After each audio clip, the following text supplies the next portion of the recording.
a peut-être un favori pour la victoire d'étape lâché, Laurent Belay. Oui, Rémi Coriol. C'est gentil Thierry, pardon. On ne fait pas de vélo le Thierry, hein, on voit bien. Il vient du foot le Thierry, on voit bien, on voit bien.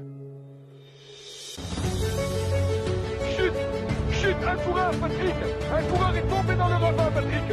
Sur notre gauche. Un coureur est tombé. Il s'agit d'un coureur. Attendez, je vais regarder descendre de ma moto. Oui, je vais attendre. Je regarde bien Alex Zoule. Avec l'attaque d'Andy Schleck, là, c'est Nibali, le premier à sauter dans sa roue. Franck Schleck est juste derrière. Et Alberto Contador qui vient de partir. Lance Armstrong est lâché. Et il est littéralement affiché, comme on dit, dans les milieux cyclistes, alors que tout le monde...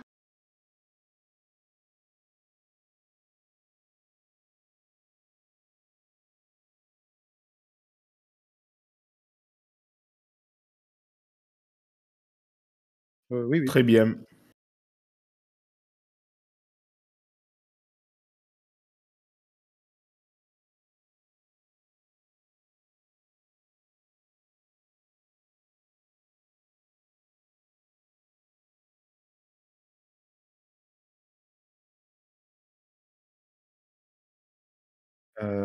Oui, mais est-ce que nous, on nous entend également? C'est la question. D'accord. Excusez-moi, par contre, je reviens. Désolé. Vas-y. Ouais, alors salut tout le monde. Et ben, pour ce matin, une émission spéciale un petit peu sur les barèmes des points UCI, les enjeux, et on sait qu'il va y avoir bientôt une nouvelle réglementation si elle est mise en place pour l'attribution des places en World Tour en 2023. Donc une émission spéciale là-dessus pour savoir les enjeux, les montées, les éventuelles descentes pour l'an prochain. Ah, je crois que Charles est revenu apparemment.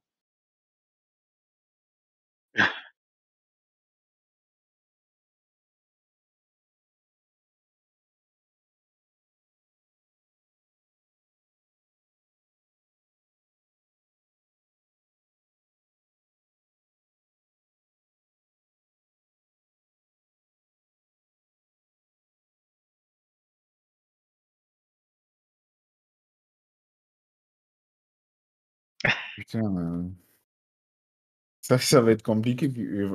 Moi, j'ai quasiment rien préparé. Alors, bonjour à tous pour cette émission de Véloclub.net pour parler aujourd'hui de la course au World Tour 2023. Alors, qu'est-ce qu'on entend par la course au World Tour 2023? C'est que, comme vous pouvez le lire tout simplement sur l'image qu'on met actuellement, on l'entendait avant qu'il parte. Alors, bon, je vais continuer. On va voir si Charles peut revenir ou pas. Donc, tout simplement, comment... Ouais. Hmm. D'accord. Pour moi, on nous entend que tous les deux. Donc, également, bonjour Greg. Salut Ben, salut à tous.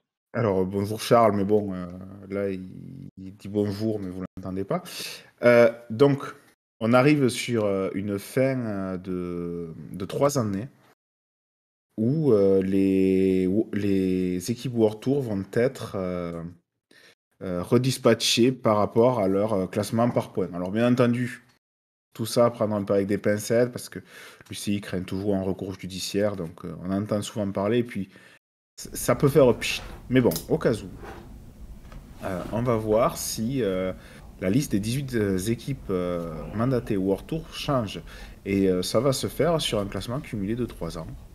Et vous voyez actuellement les équipes en difficulté ou au contraire qui peuvent candidater au World Tour. Est-ce que vous m'entendez là? Sur le chat, normalement, vous devez m'entendre. Alors, j'espère que c'est le cas.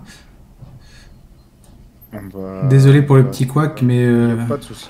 En fait, Twitch Studio est en retard sur les mises à jour par rapport au Mac, donc du coup, c'est toujours un petit peu compliqué. Apparemment, on t'entend. Parfait. Du coup, je reprends la main. Désolé les gars. Du coup, c'est bon. Hop là, c'est parfait. Donc si ça marche, c'est parfait. Je suis vraiment désolé pour le lancement, mais j'avais déjà eu ce problème. En fait, mon Mac se met à jour avant Twitch et du coup, ça rend le truc un peu compliqué. Bref, comme l'a dit Benjamin, une émission un petit peu spéciale aujourd'hui parce qu'on a vu que la course au World Tour pour 2023 vous passionnez beaucoup, comme les gars l'ont très bien expliqué. Et il y a, si je ne me trompe pas, les 6 équipes qui sont un peu en balance. Donc je vous ai mis le tableau du forum, parce que l'ami JCB sur le forum fait tous les ans un travail remarquable d'ailleurs que je tiens à saluer. Et il a récapitulé un peu les points qui ont été obtenus sur les 2 dernières saisons. Donc il faudra rajouter forcément les points de cette année. Et pour être à peu près complet, en fait c'est les 18 premières équipes de ce classement qui seront en World Tour en 2023. Sachant qu'il y a une petite... j'allais dire anecdote, mais c'est pas forcément le mot, mais une petite règle en plus, c'est qu'il faut être candidat au World Tour. Donc, comme on n'est pas sûr que la formation Alpecin Phoenix soit candidate au World Tour, comme vous le voyez, elle écrase le classement Pro Team depuis 2 ans, donc elle n'a pas forcément besoin quand elle a un World Tour à la carte à sa disposition. Donc, faut voir, on n'est pas sûr à 100%. Des fois, on entend qu'elle y serait, des fois qu'elle y serait pas, comme nous dit Adri. Il y a des versions un peu différentes.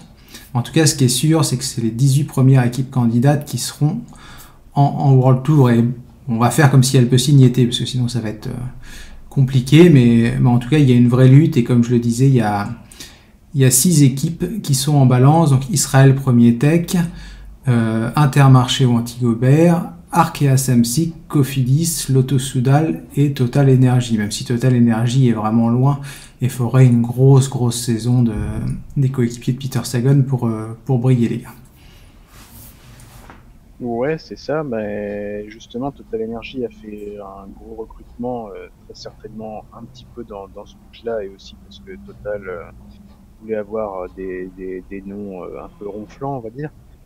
Et c'est vrai que par contre, ils partent quand même avec un gros handicap de points, mais il faudra voir ce que ça donnera cette saison. En revanche, une équipe comme Lotto Soudal, ça paraît quand même relativement compliqué, avec un manque un petit peu de renouvellement d'effectifs et de stars dans l'effectif. Donc ça pourrait être compliqué pour eux. On sait aussi qu'ils sont un peu menacés même de disparaître à la fin de la saison prochaine. Donc on va voir, il faudra vraiment qu'ils se relancent. Et il y a quand même plus de 700 points à récupérer sur une formation Arkea Samsic par exemple. Donc c'est vrai que ça risque d'être compliqué pour eux, mais la lutte sera certainement très disputée entre ces équipes pour obtenir les places en World Tour. Ouais, alors avant de parler de la lutte et de vous demander votre avis un peu, les gars, sur les forces et les faiblesses de chacun, on s'est dit en préparant l'émission que ça pouvait être intéressant de vous rappeler un peu le barème. Bon, le but c'est pas d'y passer beaucoup de temps parce qu'on a déjà fait une émission là-dessus précédemment, mais juste je vous le mets là sur la copie d'écran, le barème des points UCI. Donc on va zapper pour le Tour de France, le Giro, etc. parce que c'est pas forcément là que sera le cœur des points à récolter. Un élément à avoir en tête, c'est qu'une victoire par contre d'étape, parce que ça c'est largement possible pour pas mal des équipes qu'on a citées. Sur le Tour de France, c'est 120 points. Sur le Giro, c'est 100. Et c'est 60 et 50 après en fonction de l'importance des événements sur les autres épreuves du World Tour. Ce qui va nous intéresser un petit peu plus, par contre, c'est les barèmes des épreuves Pro Series, qui sont les nouvelles épreuves hors catégorie, des classes 1 et pas des classes 2 forcément, parce que là il y a très peu d'équipes pro qui sont au départ. Donc 200 points pour une équipe pour une victoire en Pro Series, 150 la deuxième, 125 pour la troisième. Donc vous voyez que les 3 premières places d'une Pro Series, c'est l'équivalent de... c'est plus que justement une victoire d'étape sur le Tour de France ou sur le Giro ou la Vuelta. Ensuite, on passe aux classes 1, c'est 125 points la victoire. Et pour les étapes, vous voyez que c'est assez négligeable, parce que c'est 20 et 14 points. Donc après, il y a les championnats nationaux aussi qui sont très pourvoyeurs de points. Par exemple, 100 points pour les gros pays, et puis 50 pour le reste. Et les championnats continentaux, là, ça peut être intéressant parce que c'est jackpot, 250 points pour le vainqueur du championnat d'Océanie, par exemple. C'est 2 victoires d'étape sur le Tour de France. C'est aberrant, on l'a déjà dit, mais c'est pour vous donner une idée un peu du truc. Donc, je vous redonne la main, je vais donner la parole à Benjamin. Du coup, qu'est-ce que tu penses de cette lutte? Est-ce que tu es excité déjà à l'idée de voir qu'il y a un truc intéressant qui se passe au niveau du classement?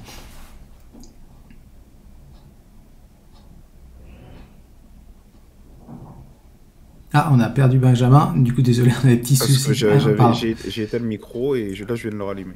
Bon, c'est une émission très roi de la technique. Ouais.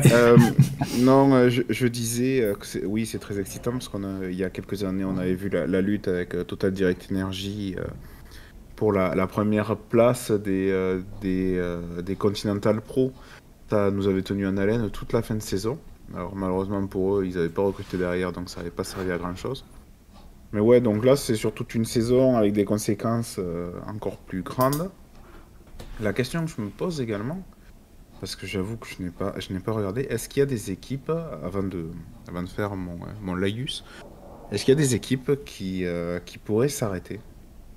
Je parle pas forcément des équipes en difficulté ou qui sont entre 16 et 20e là. Je veux dire, est-ce qu'il y a des équipes World Tour dont le sponsor ne sait pas encore s'il continue? Ça peut être une grosse équipe. Hein, c'est l'Auto-Soudal, justement, c'est compliqué, je crois. C'est compliqué avec Soudal, je crois, qui part à la fin de la saison 2023.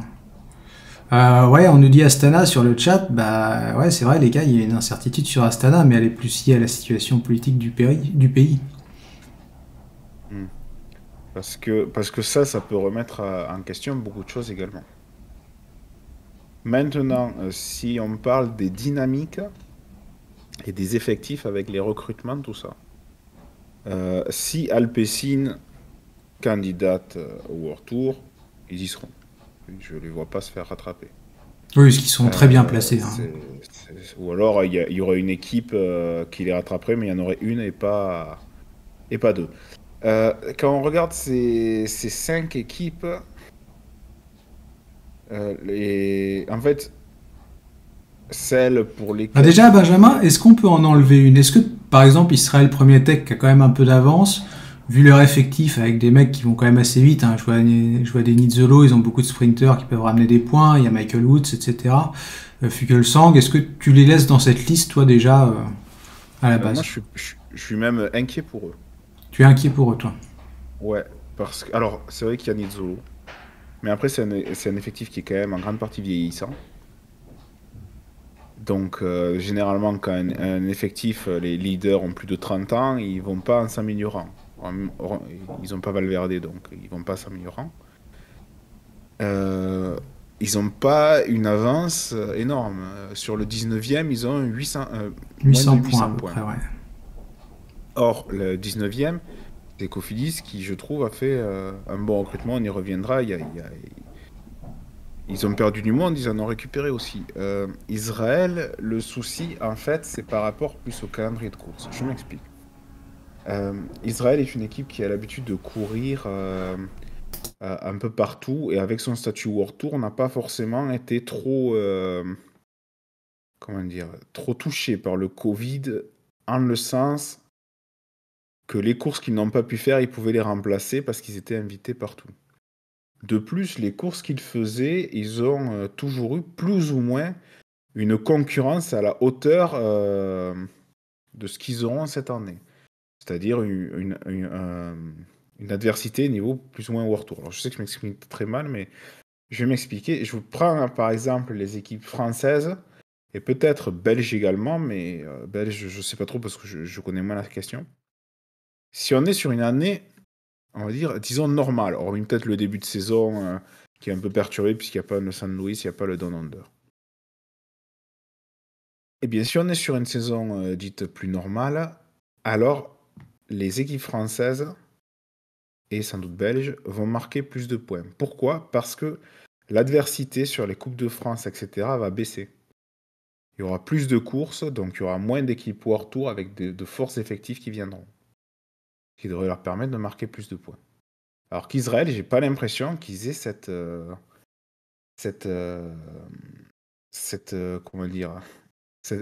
potentialité par rapport aux autres. Et encore une fois, cet effectif, alors il y a Nizzolo, c'est vrai, mais tu dis qu'ils ont beaucoup de coureurs qui vont vite, c'est vrai aussi, mais Mais n'était-ce pas une spécificité de cette équipe depuis de Mais il y a quelques années? un point justement, Benjamin, qui est soulevé par Adri sur le live. Il nous dit qu'en plus, Israël, contrairement aux 3 autres équipes, elle avait l'habitude de courir hors de l'Europe. Et c'est vrai qu'avec l'incertitude qui règne sur toutes les courses extra-européennes, ça peut aussi empêcher de récolter des points, parce que bon, le Tour du Rwanda devrait avoir lieu. Mais toutes ces épreuves un peu où l'adversité n'est vraiment pas au rendez-vous, tu peux mettre 3 mecs dans le top 10 et c'est un peu jackpot, quoi. Ouais, mais qui vont-ils mettre au Rwanda? Non, mais je veux dire, à Parce part que le le- Rwanda, comme il n'y aura pas ces épreuves extra-européennes, est-ce que c'est pas un handicap en plus, justement, pour eux? Si, c'est ça que je pensais. Enfin, à voir après, on ne sait pas comment ça va évoluer. Tu sais, là, on est en pic de pandémie, en tout cas chez nous.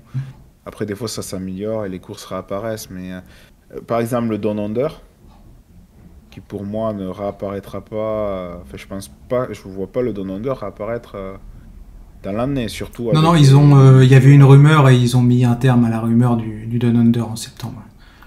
Mais Israël, ça perd énormément de points. Lotto Soudal peut-être aussi, parce qu'un Caleb Ewan aurait probablement marqué des points dessus. On y reviendra sur Caleb Ewan parce qu'on discutait de quelque chose d'intéressant avant l'émission. Donc, sur le potentiel de points, moi je suis plus inquiet pour Israël que les autres. Sachant que, si je me souviens bien, hein, c'est les 10 meilleurs scoreurs de l'équipe. Oui. Voilà. C'est le souci. Mais après, c'est intéressant Heureusement parce qu'ils ont que, du coup, je vois ce que tu dis là, Benjamin, sur les 10 meilleurs scoreurs. Ça, c'est un point qu'il faut vraiment rappeler parce que si c'est le 15e de l'équipe qui gagne une course, ça vous rapporte pas de points, donc c'est pas forcément intéressant. Et Adri nous dit n'oubliez pas que Israël, justement, Startup Nation, Israël Première Tech, pardon, maintenant, contrairement aux 3 autres, possède une Devo. Mais ce qu'il faut savoir, c'est que l'effectif de développement, ça rapporte pas de points. On a eu l'exemple l'an passé, Grégory, avec Tobias Johansen qui remporte le Tour de l'Avenir. Il était enregistré dans l'équipe UNOX, mais de développement, et du coup, les points de la victoire du Tour de l'Avenir ne sont pas allés à la formation UNOX, enfin la première en tout cas. Ouais, c'est tout à fait ça. À partir du moment où un coureur fait partie d'une équipe de développement, ses points, même s'il court pour l'équipe première, vont pour le compte de l'équipe de développement. C'est pas ça qu'explique Adri. Adri, il dit qu'ils peuvent... imaginons que l'équipe de développement... Ah oui, ils peuvent les mettre en complément, oui, pardon. Voilà, ils mettent... En fait, ils font de l'inverse. Ils vont mettre des coureurs de l'équipe 1 dans l'équipe réserve pour aller leur faire courir des courses où il y a moins de concurrence et pour qu'ils marquent des points. Je sais pas si vous comprenez ce que je veux dire. Oui, d'accord, oui, Ouais. si, ouais, je vois, c'est... Et oui, qui va y aller? Du coup, ouais, c'est vrai qu'il me semble qu'on avait... Ouais, parce qu'il faut que ça soit un des 10 meilleurs scoreurs, et quand t'as Nizzolo, Fugelsang, Woods et le paquet de sprinters qu'ils ont, ça veut dire qu'il faut quand même mettre un sprinter, enfin un coureur vedette sur une course asiatique, quoi. Ouais, puis mettre un Nizzolo sur une point 2 ou sur un truc comme ça. Pour 40 points ou 50 points, je sais pas si... À ton avis, du coup, Grégory, sur Israël, avant de poursuivre, comme j'ai demandé à Benjamin. Non, mais c'est vrai que Benjamin a raison sur le fait que l'équipe est particulièrement vieillissante et qu'on ne sait pas du tout. Enfin, il suffit qu'un Woods ou un Fugelsang fasse une saison clairement en dedans et l'équipe serait rapidement en difficulté, d'autant qu'au niveau des quelques jeunes coureurs qu'il y a dans l'équipe, on ne sent pas forcément de stars en devenir, en tout cas de mecs qui marqueraient vraiment beaucoup de points. Donc c'est vrai que ça se repose un peu sur les leaders qui sont déjà présents et il faut que tous ces leaders-là fassent une saison au moins aussi réussie que la précédente et qu'il n'y ait pas de baisse de régime. Donc c'est vrai que si les équipes qui sont derrière Israël progressent dans la hiérarchie au niveau des résultats, Israël pourrait rapidement être mise en difficulté, même s'ils arrivent à avoir quelques bons résultats par-ci par-là, ce ne serait pas forcément suffisant. Alors on va passer à la suite avec Benjamin. On prend par l'ordre du classement. Donc Israël est 16e avec 9062 points. Derrière, Ben, on a Intermarché ou Antigobert qui a 9005 points. Quelles sont les forces et les faiblesses de cet effectif selon toi? Hop, alors, bah déjà, ils ont recruté Alexander Christophe.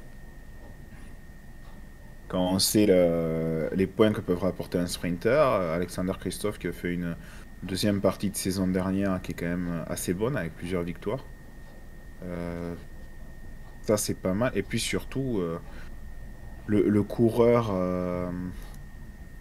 comment dire, celui qui peut marquer de gros points dans cette équipe, c'est peut-être Binyam Guermet, qui peut aller scorer sur beaucoup de terrain. C'est peut-être lui que j'attends le plus de cette équipe. Je regardais là tout à l'heure, je jetais un petit coup d'œil aux différents effectifs. Je me dis, ils ont intérêt que Burnham score parce que sinon ils ont pas tant de coureurs que ça capables de marquer des gros points. Alors l'an dernier, ils ont fait des exploits avec les victoires de Taramae, de Van Melsen, tout ça. Est-ce que cette année, ça sera la même? Est-ce que cette année, notamment sur la Vuelta, si les points sont tendus, on pourrait pas avoir, ça peut paraître fou ce que je vais dire, mais des équipes qui sont un peu devant, ne pas rouler derrière une échappée où il y aurait un Wanty qui pourrait s'imposer. Ah, c'est possible. C'est largement possible. Et pour poursuivre, Benjamin, et après je passe la parole à Greg, est-ce qu'un des gros atouts de la formation belge, je sais pas qu'ils maîtrisent vraiment à la perfection cette course au point?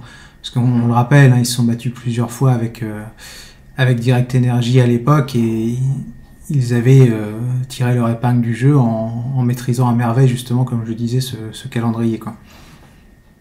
Ouais, mais après, attention, hein, si on prend l'exemple du foot, il y a des équipes qui sont habituées à la relégation et puis à se battre contre la relégation, pardon, et puis au bout d'un moment, à force de trop jouer avec la limite, hein, paf. Donc, en fait, j'ai envie de dire que pour eux, comme beaucoup d'autres équipes, le premier mois là, de février va être très important. Parce qu'il va enclencher une dynamique et parce qu'il y a beaucoup de points à prendre, notamment sur les courses françaises. Des points pour lesquels il va falloir courir derrière si on ne les a pas. Ils ont Arkea aux fesses.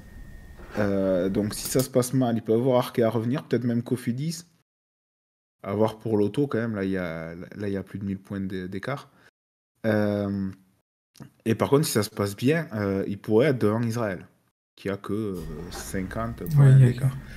Moi, je pense qu'à la fin du mois de février, on peut avoir Israël et Intermarché, plus Israël qu'Intermarché, hors des 18 premiers. Greg, avant de te demander ton avis global sur Intermarché, il y a Fabio qui nous fait remarquer quelque chose d'intéressant et d'important, je trouve, c'est que Intermarché a perdu Van Poppel et Van Poppel a marqué un paquet de points l'an passé. Bah ouais, tout à fait. Van Poppel, c'était un gros pourvoyeur de points pour Intermarché l'an passé. Il a fait vraiment des sprints très intéressants et une campagne de classique flandrienne aussi où il a été brillant.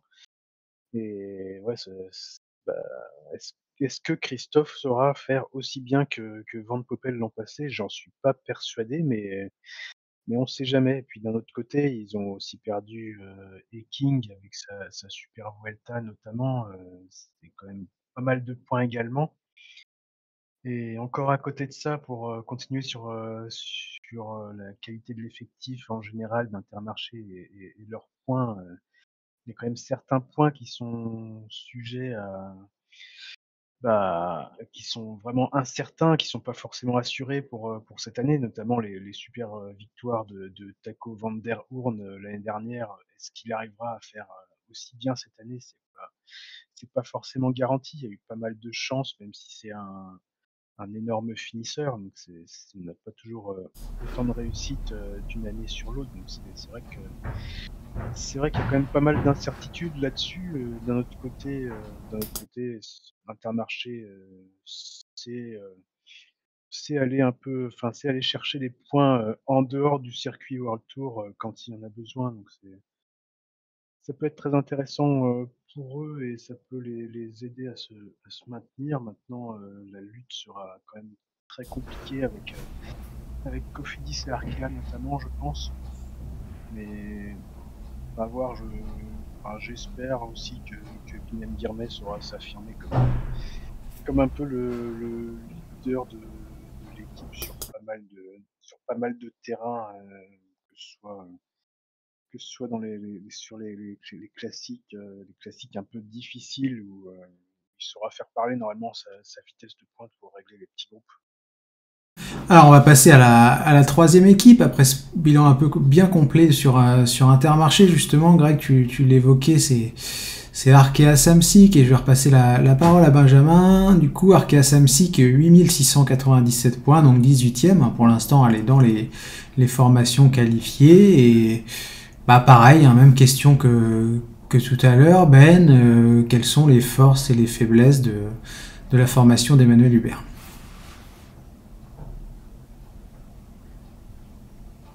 Ah, je crois que t'as pas remis ton micro, Ben. Oui, et alors les forces, c'est qu'elle a deux très gros leaders qui se nomment Warren Barguil et Nairo Quintana. Ça, par exemple, il n'y a pas d'équivalent chez Intermarché. Il n'y a pas de coureurs comme ça qui peuvent aller scorer. Enfin, j'ai pas l'impression qu'il y ait des coureurs qui soient capables d'aller faire top 10 de Liège-Bastogne-Liège ou du Giro ou du Tour de France. Et d'autant que cette année, Arkea, contrairement à Intermarché qui a les World Tour, a le calendrier parfait, c'est-à-dire qu'ils font ce qu'ils veulent. C'est-à-dire que s'ils veulent, ils voient qu'il y a une course World Tour où ils vont y aller pour rien, ils vont pas y aller. La Vuelta, par exemple, si jamais ça devenait en fin de saison compliqué. Ouais, mais je pense que la Vuelta, pour moi, ils vont y aller. J'ai du mal à croire qu'ils ne mettent pas une équipe sur la Vuelta, surtout quand on voit le nombre d'échappés qui vont au bout. Mais je pensais plus également, vu qu'ils sont pas au World Tour, c'est-à-dire qu'ils peuvent faire des points 2. Ça, en fin de saison, t'as quelques points de françaises, tu mets quelques coureurs. Alors certes, on parlait tout à l'heure d'Israël qui peut faire qui peut mettre des coureurs dans l'équipe de développement. Ouais, ils ont même pas besoin de l'équipe de développement, ils peuvent y aller eux-mêmes en France, faire les points 2. Ça peut rapporter quelques points, hein, petit à petit. Et je pense que, vu qu'en plus c'est en France, c'est-à-dire que les coureurs n'auront pas tout le voyage à faire, ça sera plus facilement accepté. Le problème peut-être de Arkea. Alors j'ai dit deux gros leaders, j'en oublie un troisième, pardon, c'est Nasser Boigny. Nasser Boigny qui a chuté hier à l'entraînement, hein, il y a un problème au niveau de l'arcade sourcilière, il y aura une petite perte de connaissance aussi, on attend des infos, on espère que ça sera positif. Tout à fait. Après, on va voir ce que va faire Miguel Eduardo Flores, peut-être sur une saison un peu plus simple, parce que l'année dernière c'était quand même assez décevant. Non, c'est bien. Après, encore une fois, est-ce qu'Arkea va à tout prix viser la 18e place? Ou est-ce que ça passerait s'il faisait 19e? Parce que 19e... Bah, ça dépend d'Alpecin, en fait. Ouais, voilà, c'est ça. Si Alpecin est candidat au World Tour, bon, tu seras peut-être pas au World Tour, mais la 19e ou la 20e place sera beaucoup plus facilement accessible que du temps de Alpecin. Alors, Greg, on nous parle pas mal d'un autre coureur. Ben, on a cité trois, mais je vois qu'Adri et Polska nous parlent d'un quatrième. C'est Hugo Hofstetter qui était chez Israël justement l'an passé et qui pourra aller chercher des points sur les Coupes de France, pas mal. Alors je vais évoquer encore un autre coureur pour les points, c'est Connor Swift qui a fait une grosse saison aussi en 2021. Effectivement, Hofstetter qui revient en France cette année chez Arkea et qui peut lui aussi aller chercher de gros points, notamment au sprint, et qui a quand même quelques facultés sur. Est-ce que tu peux monter un tout petit peu ton micro, Greg, s'il te plaît? Je crois qu'on. Ouais, je vais. Hop. Merci. Moi, je disais qu'il est assez bon au sprint, assez régulier dans les sprints, et qu'il a aussi des facultés sur les classiques d'un jour, les classiques flandriennes. Et il a fait pas mal, il gagne pas beaucoup, mais il a fait quand même pas mal de top 5 et de top 10 cette saison sur les courses d'un jour qui sont qui rapportent plus de points que de faire des 4-5e places sur des sprints de course par étapes. Donc il vaut mieux dans ces cas-là, avoir un coureur qui arrive à enchaîner les résultats sur les courses d'un jour. C'est assez pourvoyeur de points et Hugo Hofstetter justement a pas mal scoré dans ce domaine l'an passé, donc ça pourrait être très intéressant pour Arkea d'avoir ce coureur cette année. Alors Ben, ouais, justement, les sprinters, est-ce que ça peut faire la différence pour finir sur Arkea, les Bouhanni, les Zwift, les Hofstetter? Oui, oui, mais bien sûr. D'autant que, alors je l'avais zappé là quand je parlais des leaders de Hofstetter. C'est vrai que c'est un très bon coureur. Il y a Dan Maclay, il y a Conor Swiss, il y a même Clément Rousseau qui a une petite pointe de vitesse, hein. Donc ils peuvent scorer. Ils ont une équipe qui peut faire quelques courses pavées sans être trop dégueulasse non plus. Bon après de là à aller prendre les points, on verra. Ils ont une partie d'équipe qui pourrait aller, comme je l'ai dit tout à l'heure, faire des points 2. Ils ont un Mathis Louvel qui a un 4x4 qui peut faire qui peut être à l'aise sur plusieurs terrains. Simon Guglielmi qui devrait être revanchard. Elie Gébert. Elie Gébert, il a fait une saison pas dégueulasse l'an dernier. Elie Gébert avec notamment, alors à partir du Tour de France il a baissé, mais il fait 5e du Tour d'Algarve. Certes, avec un plateau très diminué, 6e de la route d'Occitanie, 5e du Tour de la Communauté de Valence, 5e du Grand Prix Migaline du Rhin. Il faut se rappeler que Elie Gébert revenait d'une saison totalement blanche, puisqu'en 2020, il fait 15e du Trofeo Serra de Tramontada le 31 janvier. 2 jours après, il chute, je crois qu'il se fracture la rotule, si je ne me trompe pas, je me rappelle plus ce qui se fracture, mais toujours est-il qu'il a plus couru de la saison.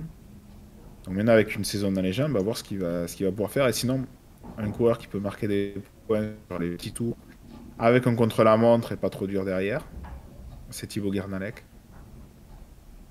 Thibaut Guernalec qui est un des meilleurs rouleurs français et qui, sur des tours comme le Poitou-Charentes, comme le circuit de la Sarthe, le Tour d'Algarve, tout ça, peut aller chercher des top 10. Et ça fait des points Ça fait des points. Thibaut Guernalec, et oui, parce qu'on avait fait une petite blague avec l'ami Thibaut qui est Thibaut GNL sur le forum, donc on avait forcément dit que c'était Thibaut Guernalec, mais c'est pas le cas.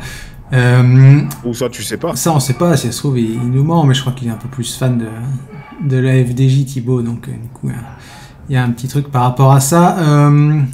Donc on va passer à l'équipe suivante. Je vais donner mon avis pour la première fois de l'émission. Greg, pour moi, c'est celle qui paraît sur le papier la mieux armée pour même aller chercher Israël et la 16e place directement.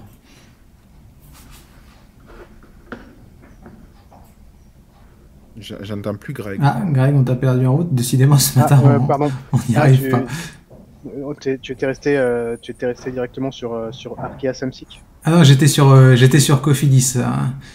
Du coup, je pense, pour récapituler, du coup, pour moi, je disais que c'était l'équipe sur le papier la mieux armée là des 5 ou 6 qu'on est en train de citer. Cofidis, ouais, c'est clair, ils ont fait un recrutement très intéressant. Déjà, on ne l'a pas signalé avec Arkea avant, qui avait déjà 30 coureurs et c'est un effectif tout à fait World Tour du coup, d'avoir 30 coureurs pour une Conti Pro. Et Cofidis, elle, a 31 coureurs et c'est le maximum possible pour 2022. Donc c'est déjà très intéressant. Ils ont été chercher un coureur pas forcément ultra charismatique, mais qui marque de gros points toute la saison. Généralement, c'est Yonis Aguirre qui va aller faire des top 10 par-ci par-là. On te perd, Greg. Ah, pardon, je dois avoir une mauvaise connexion. Donc je disais que c'était allé chercher un Yonis Aguirre qui marque pas mal de points tout au long de la saison sur les courses par étapes d'une semaine et qui est même capable de temps à autre de faire des résultats sur les classiques. Et ouais, c'est un gros recrutement. Ils ont été chercher Max Walscheid de l'équipe Dimension Data qui a disparu. Et ouais, ils ont vraiment un effectif très intéressant et sur tous les terrains. Et que ce soit sur les classiques, même au sprint un petit peu, et évidemment sur les grands tours avec Guillaume Martin qui devrait essayer de briller à nouveau cette saison, que ce soit sur les grands tours ou les classiques ardennaises, on verra bien, mais clairement ils ont moyen de briller sur l'ensemble du calendrier. Donc à voir si ça se passera bien. Ils ont effectivement été recrutés aussi un Brian Cocard qui devrait être revanchard et Bah surtout après les propos de son ancien manager, je pense qu'il va aborder la saison le couteau entre les dents, Brian Cocard. Ouais, je pense qu'il va vouloir montrer qu'il est pas fini tout simplement et qu'il a sa place en World Tour. Donc, ouais, je pense que ça va être très intéressant, et il y a aussi le néo-pro Axel Zinglet qui, à mon avis, va lui aussi montrer qu'il a pas mal de talent. Ses débuts chez les pros ont été très, très prometteurs en fin de saison dernière. Donc, à mon avis, ça devrait être pas mal pour Cofidis. Ouais, alors avant de passer la parole à Ben, bon, c'est pas le bon moment pour faire de la pub, mais comme je suis très mauvais en communication, vous le savez, je vais le faire quand même là. Pensez à suivre la chaîne hein, si c'est pas fait, et à vous abonner. Je vous rappelle que c'est gratuit via Amazon Prime et ça nous file toujours un petit coup de main qui est le bienvenu. Donc Ben, ton avis sur la formation Cofidis, et comme d'hab, ses forces et ses faiblesses. Alors, écoutez, je suis content de passer en dernier parce que je me disais, si je passe en premier, on risque de dire que je suis pas. Et merci Thibaut pour le follow. J'en profite. Tac, pardon. Pas de souci. Mais oui, je trouve moi aussi que c'est sans doute les mieux armés et sur la dynamique la plus positive de toutes ces équipes avec, comme vous l'avez dit, bon, Guillaume Martin, sachant que Guillaume Martin, encore une fois, hein, la saison dernière, là, on voit le nombre de points et il devrait être supérieur s'il n'y avait pas eu les grosses chutes de Guillaume, notamment sur la Vuelta. Ils ont récupéré quand même le champion de France contre la montre. Yon Izagirre qui va soulager énormément. Alors peut-être pas Guillaume Martin, mais plus Rezu Serrada, qui pourra aller courir peut-être plus libéré sur certaines autres courses. Ils perdent sur le plan des sprints. Justement, Benjamin, tu dis qu'ils perdent sur le plan des sprints. Fabio nous dit Cocard, Consoni, Simolai, Renard, ça peut chercher des places un peu partout au sprint. Du coup, t'es pas trop d'accord, toi, avec ce constat-là? Tu penses qu'ils ont perdu quand même un petit peu? Non. Oui, je pense quand même qu'ils ont perdu un peu. Alors, bien sûr, peut-être que la vision est faussée parce que Viviani a fait une fin de saison très forte. Alors qu'il a quand même été excessivement décevant le reste du temps. Après, Laporte pouvait leur apporter au moins potentiellement des points sur les classiques pavés. Ce que je ne sais pas si sur les World Tour, les trois seront capables d'aller chercher. À voir. En fait, ça va dépendre du programme de chacun et comment on va les utiliser. Maintenant, au-delà des sprints, on va voir comment se remet un David Villela, hein, qui a fait une fin de saison pas trop dégueulasse non plus. Non, je trouve que l'équipe est bien organisée. En fait, quand je les vois, eux... Est-ce que équilibré, c'est le terme, Benjamin? Ouais, en fait, j'ai envie de dire que là, je vois une vraie équipe World Tour. Et d'ailleurs, Polska nous dit on attend beaucoup de Consoni. Ouais, effectivement, un Consoni sans Viviani. Il avait été impressionnant sur certains sprints. Hein. Tout à fait, ouais. D'autres choses à dire, Benjamin, sur cette formation Cofidis, ou est-ce qu'on passe à la suite Après, c'est une équipe de cœur, forcément. Hein. Il y a beaucoup de coureurs que je suis, donc on verra ce que fait Victor Lafay, ce que fait Benjamin Thomas, Hugo Toumir, ouais. Tout ça, mais bon, là, c'est plus le cœur qui parle, et donc c'est pas très objectif. Donc... Ouais, mais tu vois, un mec comme Axel Zinglet, je trouve qu'il est pas trop suivi, et je le trouve un peu sous-estimé, à vrai dire. Et quand on regarde un peu ses perfs l'an passé, il était stagiaire, il fait 4 top 10 sur des épreuves de Coupe de France, j'allais dire. Elles sont peut-être pas toutes de Coupe de France, mais des points françaises, il y a le succès autour de la Guadeloupe. On peut se dire que c'est un pourvoyeur de points en puissance, parce qu'on sait que les courses d'un jour, ça rapporte beaucoup. Et quand déjà tu as fait 4 top 10 en tant que stagiaire, ça veut dire que tu as un potentiel pour aller chercher des points durant toute la saison, quoi. Ouais. Je voulais prendre un dernier point sur les équipes, là, pour parler du début de saison, par exemple. Quand tu regardes, par exemple, Intermarché sur le Grand Prix de la Marseillaise, Zimmerman, Page, Delacroix, De Vrient, Baptiste Blancard, Petit, Aimé de Grant, Cofidis, Lafay, Martin, Cocard, Perrichon, Pérez, Thomas et Rochas. Alors peut-être que Cofidis se fera battre par Intermarché, mais sur le coup, tu te dis quand même qu'il y a une différence d'effectifs et sachant que les deux sont engagés sur un autre front. Alors peut-être je suis hors sujet un peu, peut-être on en parlera après, mais quand tu vois sur ce début de saison où il y a beaucoup de fronts justement, il y a quand même peut-être une différence d'effectifs. Ouais, Adrien nous dit Wanty a mis tous ses gros noms à Majorque. C'est vrai qu'il y a 4 épreuves à Majorque ou 5, je sais plus. Mais ça fait 4 fois les points d'une épreuve de classe 1, quoi. 5 courses, nous dit Fabio, ouais, effectivement.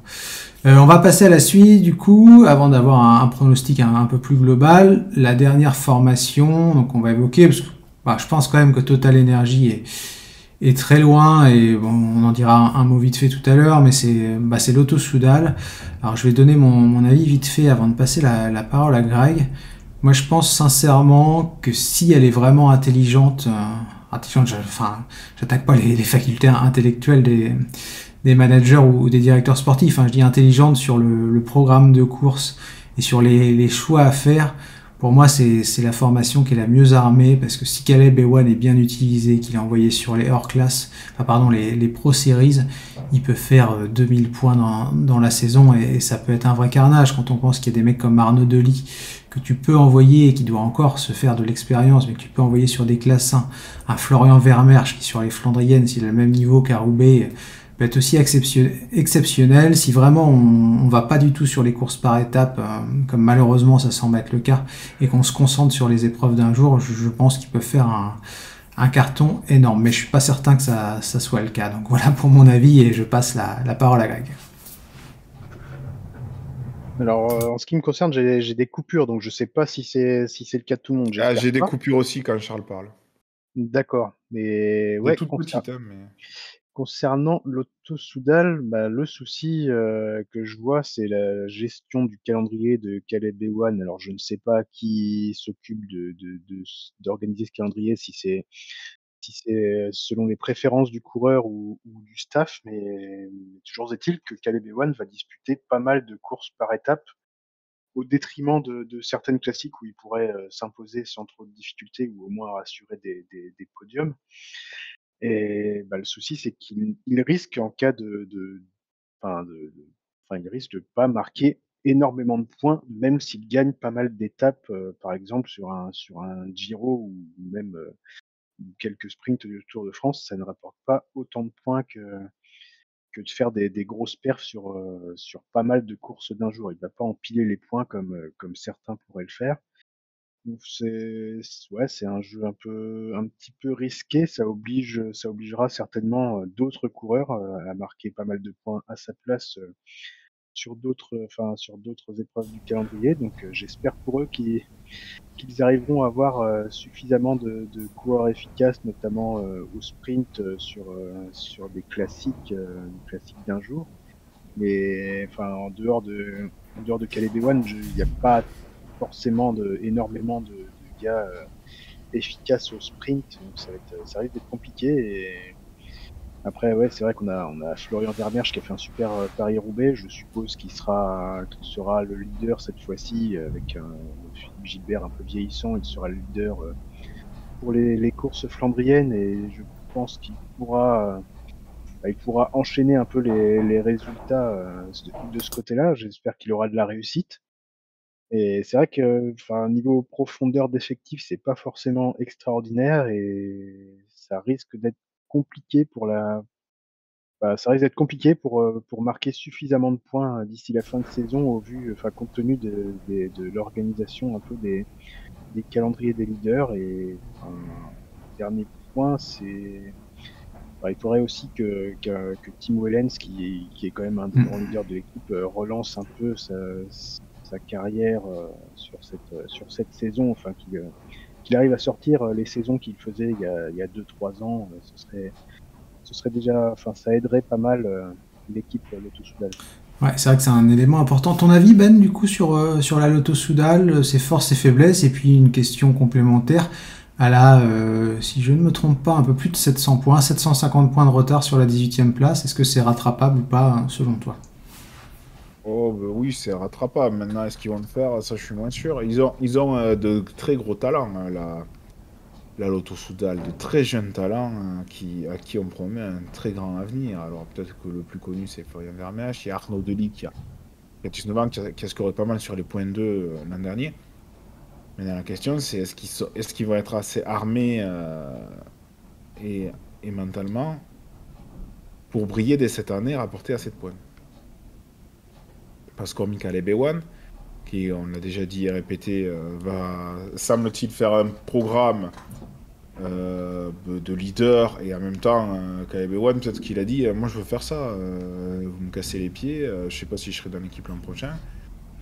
J'ai déjà beaucoup apporté à l'équipe, j'ai envie de faire les courses que je veux. Donc, à voir. Ils sont que 27. Hein.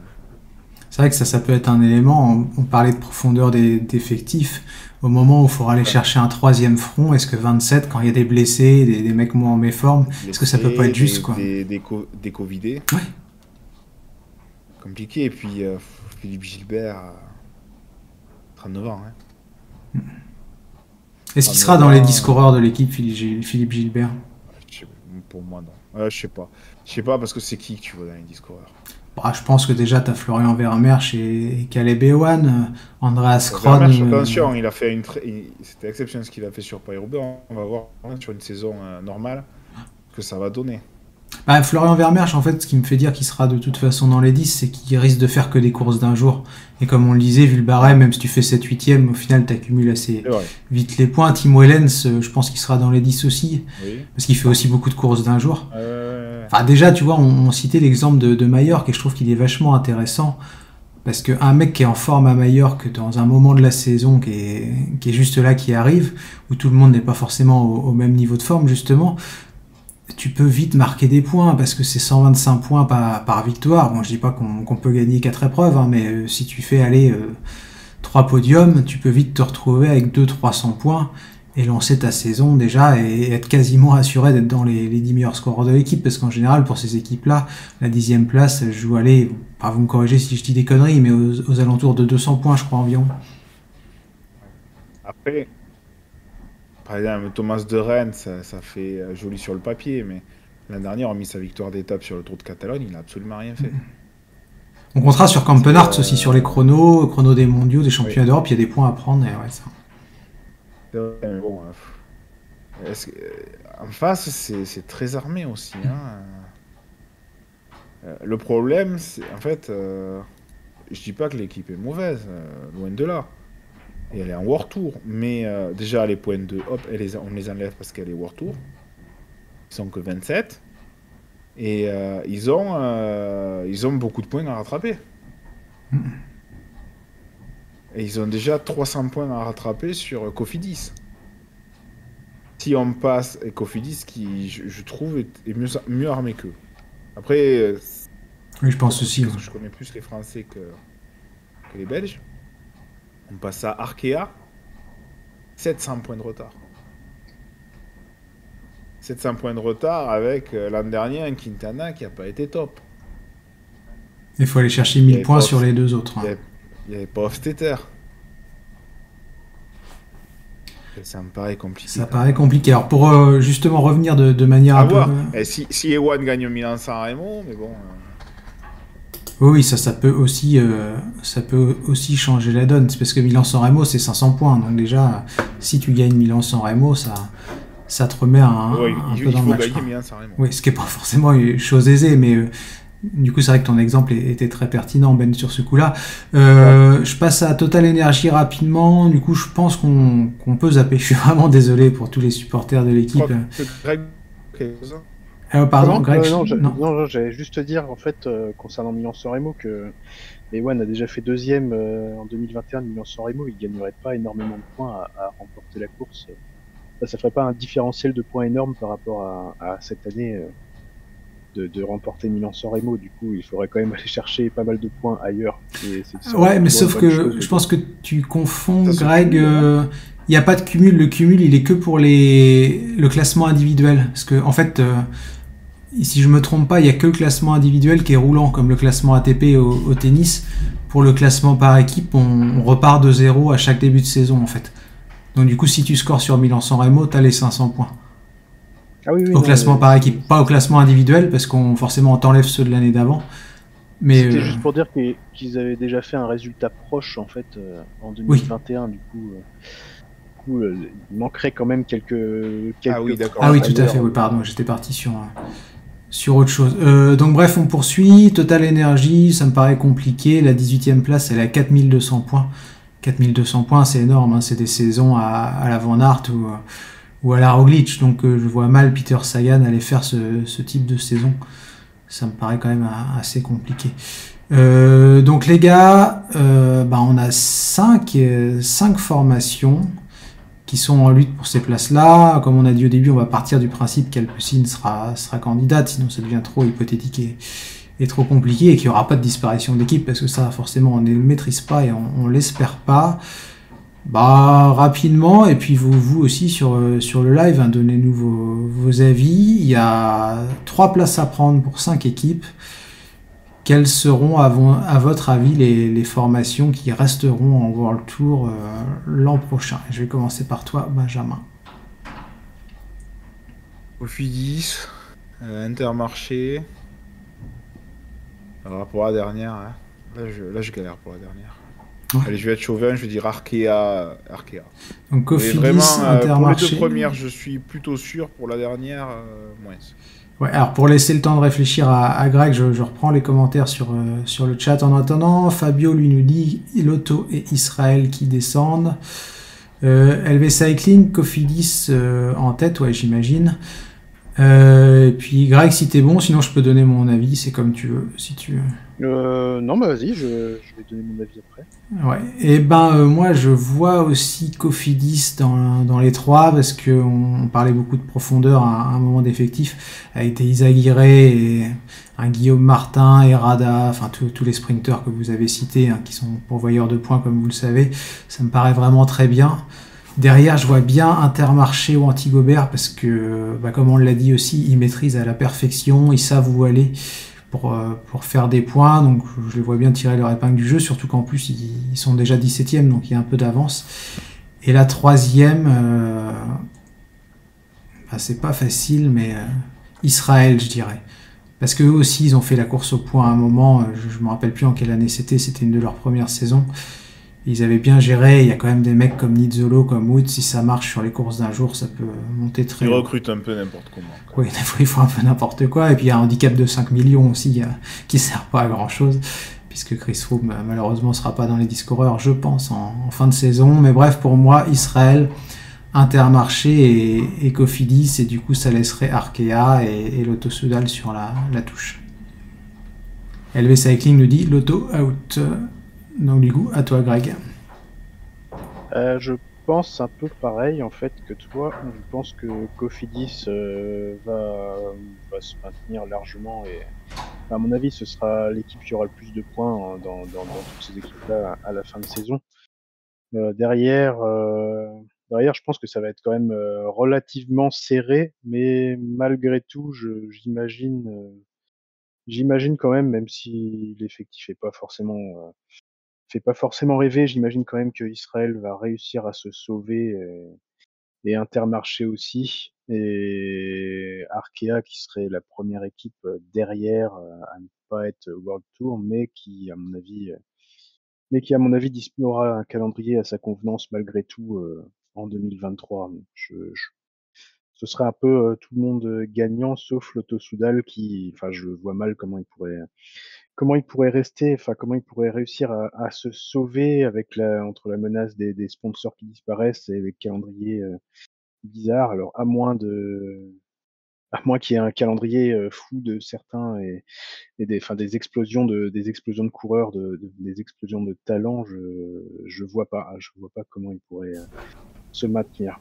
Alors LV Cycling nous demande si on peut avoir le classement des 10 meilleures équipes les 10 meilleurs coureurs de chaque équipe, pardon. S'il parle de 2021, non malheureusement, parce que l'UCI a supprimé l'aperçu sur les 10 meilleurs scoreurs. Et pour 2022, comme je le disais, en fait, on repart à zéro. Ce qui fait que pour l'instant, parmi les équipes citées, puisqu'il n'y en avait aucune qui était sur les championnats d'Australie, sur la New Zealand Cycle Classic ou les 2-3 autres courses qu'il y a eu depuis le début de l'année, comme la Volta d'Ashira, du coup tout le monde est à zéro. Là. À l'instant T, il n'y a aucune équipe qui a marqué des points. Et les premières engagées, elles seront dimanche présentes sur la Classica Valenciana, et c'est une épreuve de classe 2. Je crois qu'il y a Arkea, Total, Direct Energy, et c'est tout. Donc ces deux formations-là peuvent déjà commencer à marquer des points dès dimanche. Ouais, normalement, je crois que l'UCI fait des mises à jour tous les mardis matins, il me semble, pour avoir le suivi des classements et du top 10 des coureurs de chaque équipe. Il y a JCB sur le forum qui fait un très gros travail pour qu'on puisse suivre ces classements.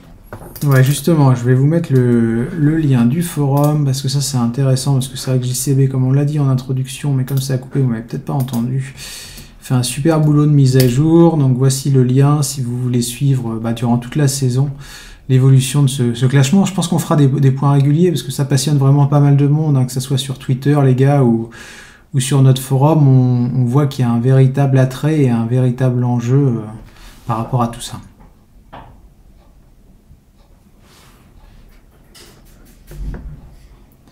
Donc pour conclure, je pense qu'on a fait le tour du sujet, mais Benjamin, le quiz, ça c'est toujours l'élément important. Oui, alors c'est pas maintenant le quiz. C'est pas maintenant. Non, c'est sur ma chaîne, je mets le lien, hop là, www.twitch.tv/Akayan81.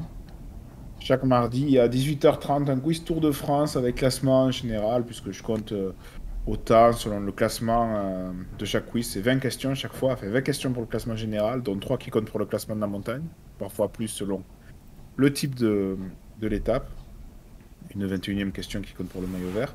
C'est des questions à QCM, c'est-à-dire il y a une question, vous avez 4 choix sur l'histoire du Tour de France. Ça peut être du Tour de France 1903 au Tour de France 2022. Et voilà, c'est assez sympa, il y a de plus en plus de monde. C'est très sympa, moi j'apprécie beaucoup, j'avoue. Ouais. Franchement, il y a une bonne ambiance, ça dure, on va dire, environ 45-50 minutes à peu près chaque fois. Ouais, c'est ça. On peut rejoindre en cours. Écoutez, venez voir. Malheureusement, sur les replays, vous ne pourrez pas voir les questions, puisque l'application QuizKit n'apparaît pas sur les replays. Ah, c'est dommage, ça, d'ailleurs. Ouais. Mais sinon, voilà. D'ailleurs, j'ai fini hier soir de faire le quiz pour le prochain mardi. Ouais. Donc, n'hésitez pas à venir si vous aimez jouer et voir ce que vous voulez sur les connaissances de vélo sur le Tour de France. Ouais, et nous, on a plein de rendez-vous cette semaine encore, d'ailleurs. Ça, c'est cool. Il faut que je résolve mes problèmes de son. Je vais regarder ça tout à l'heure. Ce soir, on a un rendez-vous à 19h sur la thématique de Rivals Manager. Comme vous le savez, c'est le grand jeu qu'on organise depuis quasiment 20 ans désormais sur Vélo Club. Et on aura la chance d'accueillir le vainqueur de l'édition 2021, Kat Mapei, absolument monstrueux à tous les jeux auxquels il participe. Heureusement, il en fait pas beaucoup, mais il doit en gagner à peu près 1 sur 2. Donc il nous parlera de son équipe, de la manière dont il a construit, etc. J'ai proposé aussi aux copains de Vélo Futé de venir, donc on verra s'ils peuvent être dispo, ça pourrait être sympa. Et puis on verra si dans l'équipe de commissaires il y a d'autres présents. Et dimanche, les gars, le retour de notre grande émission hebdomadaire, la sortie du dimanche. Avec la reprise de la saison en Europe. Donc on fera un preview... Pardon Greg, je t'ai coupé. Oui, tout à fait. La reprise du calendrier en Europe, et on a hâte que ça reprenne. Ouais, on débriefera un peu la classique de Valence et ses premiers points UCI qui seront justement donnés à quelques-unes des équipes candidates qu'on a évoquées. Il y aura un preview aussi sur le challenge de Majorque qui commence mercredi ou mardi, je sais plus. Enfin bref, qu'on aura lieu toute la semaine prochaine, et on enchaînera avec aussi un petit point sur le Grand Prix La Marseillaise qui se déroulera dimanche prochain. Donc voilà pour le programme du week-end. Ce soir, 19h, Comme je l'ai dit, rendez-vous avec l'ami Kat Mapei pour la présentation de son équipe Rivals Manager. Dimanche 19h, comme l'an dernier, on garde le même horaire. La sortie du dimanche. Et Benjamin, 18h30, mardi, c'est chez toi. C'est ça. Voilà. Après, si vous êtes en manque de vélo, il est possible que cet après-midi je fasse un live Pro Cycling Manager si vous voulez discuter vélo, mais bon, on verra. Voilà, sinon mardi à 18h30. Donc il y a largement de quoi faire, au moins 3 émissions dans les jours à venir. Et bien messieurs, il me reste à vous remercier, à m'excuser une nouvelle fois pour les petits soucis de son. Je vais essayer de régler ça dans la journée pour être bon pour ce soir. Je vous souhaite donc une bonne journée, et puis moi je vous dis à tout à l'heure parce que je serai présent à 19h avec l'ami Kat Mapei. Salut à tous et bonne journée. Au revoir. Bonne journée, salut.